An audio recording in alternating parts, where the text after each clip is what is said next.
ایرانی حکام کے اعلامیے کے پیش نظر رہبر معظم انقلاب شہید آیت اللہ علی خامنہئی رحمۃ اللہ علیہ کے 40ویں کے سلسلے میں ملک بھر میں تعزیتی اجتماعات اور ریلیوں کا آغاز گزشتہ روز بروز جمعرات سے ہو چکا تھا۔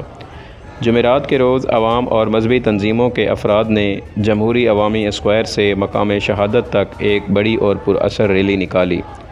یہ ریلی صبح 9 بجے شروع ہوئی، عین اسی لمحے کی یاد میں جب یہ دلخراش ثانیہ پیش آیا تھا۔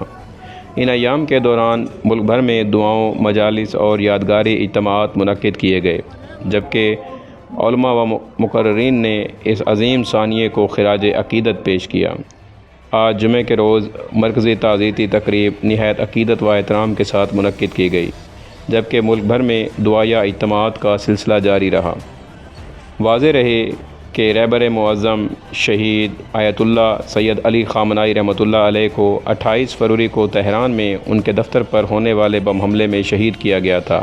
یہ وہ دن تھا جب ایران پر جنگ مسلط کی گئی۔ یہ صرف ایک خبر نہیں بلکہ ایک قوم کے دکھ، عقیدت اور اتحاد کی ایک گہری داستان ہے۔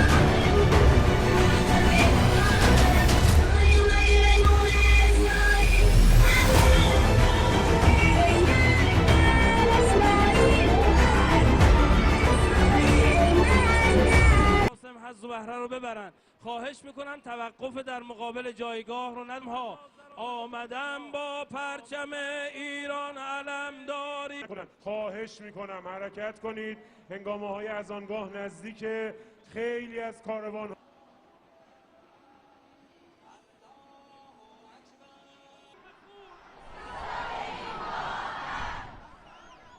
این صدای ایرانیانه، این ایستاده ایم تا آخر. قسم